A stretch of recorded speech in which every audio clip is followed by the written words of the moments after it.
Justin Warner here with beef super producer Les Shaw.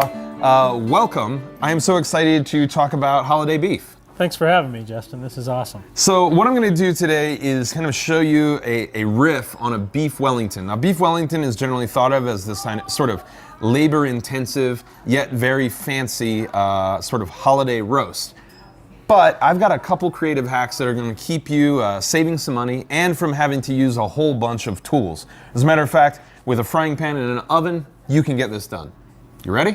I am. All right, so I've taken a piece of tenderloin and I have seared it in a hot pan. Inside, under this golden exterior, you are going to have totally raw beef. Could you explain the braising part of it? Searing, yeah, I can explain searing, absolutely. You need to have an incredibly hot pan, not a non-stick pan preferably, but like a stainless steel or cast iron pan. That's something that's gonna hold a lot of heat, retain that heat, and then transfer that heat into caramelization of the exterior of the beef.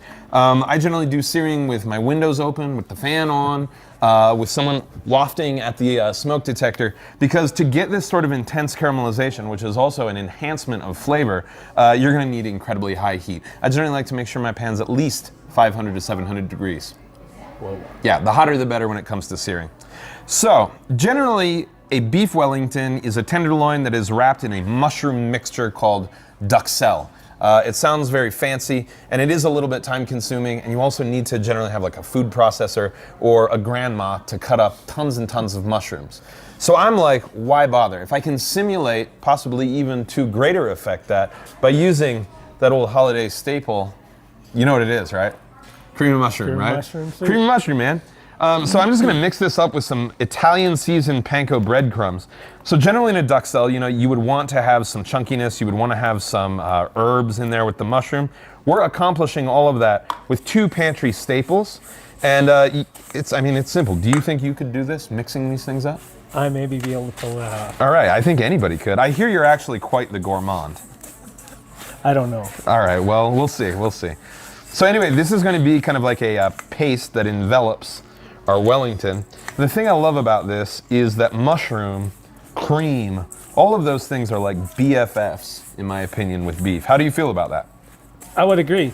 We cook a lot with cream of mushroom and casseroles and whatnot with beef. I love it. All right, so we're gonna spread this good guy out into our puff pastry. You can find it generally in the refrigerator or frozen section, and you always wanna keep it super cool because there's actually tons and tons of pockets of butter in this, another great Cal product. And as that butter evaporates, it will create a gas, and that's what causes the pastry to puff. There you go. All right, without further ado, we're gonna kind of spread this out. You know, I almost look at a Wellington, which some people say is named after a boot, you know, the Wellington boot. Sure. As being kind of like burrito making. I don't know if you've ever made burritos, but absolutely. Yeah, generally, you know, you always start a burrito by smearing something onto whatever your vessel may be. And so this is where we do that. I'm so excited about this. It already smells darn good and we haven't done anything. It does. That's my favorite part of cooking, really, is the intense anticipation. All right. A little more of that. Make sense? Looks like it fits. All right. You know what they say, if the boot fits, wear it. All right, great. So I've seared this good guy off. I'm gonna try and get this so that I have a nice flat side on the top as I stretch out this puff pastry. Stuff's kind of delicate, but if it rips, you can just patch it. Just like so. I always fold the sides of the burrito in first, that's just me. Oh man, I am so pumped about this. Great. Now, I'm going to fold these good guys up over the top. Like so. Then, fold these good guys. This is really sticky stuff, man. Like so. The great thing about this is, unlike wrapping presents, you don't have to be neat, because what we're gonna do is flip it like that. Boom. Right? So now that we've got this parcel wrapped and ready to go, I'm just gonna cut a couple little slits in it. One for presentation, it's gonna look cool, but also so that some of the steam from the inside can escape. How do you feel about that? Makes sense. Okay, from here, and this is so simple, I'm just gonna put it on a pan and into the oven it will go. So to finish this off, I'm just gonna give it a brush with some beaten egg. Can you tell me, Justin, what's more important, the temp of the meat or the look? I mean, the temperature, hands down. You know, the numbers don't lie. Unless you have a faulty thermometer, you know, the numbers don't lie. And beef is generally, cut for cut, going to behave roughly the same way. You know, the temperatures are standardized. It's the reason that you can use them, and it's the reason why it works. So I always cook to temperature. And I think that, you know, kind of a tip for home cooks is, if you really want to treat yourself well this holiday season, obviously thing number one is cook beef, but thing number two, get yourself a nice thermometer to ensure that you are respecting the beef that you've taken such care to bring to us. Good tip. So tell me, how do you, as a rancher and beef producer, how do you like your beef? I like mine from medium rare to rare. I see. I gotta admit, I'm the same way. And this, I think, is really gonna tickle your beefy bone. Awesome. All right, I am so pumped about this. I mean, doesn't that look beautiful?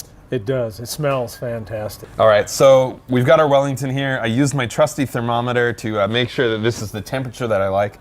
We've let it rest. Are you familiar with resting? No, you're not, because you're a rancher. Not much. Explain the rest. Yeah, so resting essentially, when you add heat to something, think about a pot of water, right? When you add heat to it, what happens? The water gets excited and agitated, it starts to bubble and boil. So as you heat things, not vibration specifically, but movement within it is happening. And so as we heat this up within our beef itself, all of that delicious beefy juiciness is like running around like 4-year-olds in a bouncy castle. Basically, what I want them to do, so as when you cut into this, I want those kids to settle down a little bit. It's nap time. That when we cut into this, kids, AKA beef juice, is not bouncing all over the place, and it's getting into my palate, not onto the plate. Gotcha. Make sense? Resting. It's a real creative name for ignoring it, leaving it alone. We've done that. One thing that I love about this, and that I think makes it super special for holidays, is that it has a reveal. Right? If I were to just take a picture of this and send it to someone, or I say, hey, what is this? They might say, that's a nice looking loaf of bread. But you and I know that this is actually a present, and it's a present from hardworking people like you, because inside, we've got beef. You excited? I am. All right, without further ado, let's open up this package. Oh man, it's heavy. Like, I am so pumped. All right, so I'm just gonna carve right into this.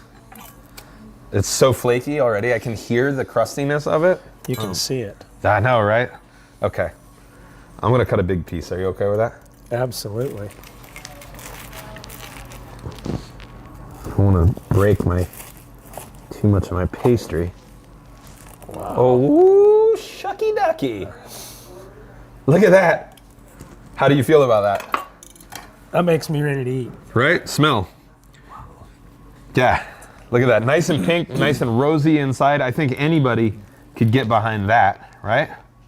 Beautiful. It's almost, thanks to the insulation power of the puff pastry and that breadcrumb mixture that we put on there, you can see that it's a gentle transition from color to color. That means that it's been a gentle cook on this good guy. I am so pumped. Do you want to try a piece? Absolutely. All right, well, look, I'll tell you what I'm going to do. I'm just going to cut a little sliver from here, if that's okay with you. Look at how juicy that is. Oh, my God. Wow.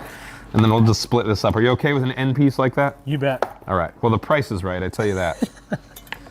It's going to be hot, man. It's really hot. All right, let's try this out.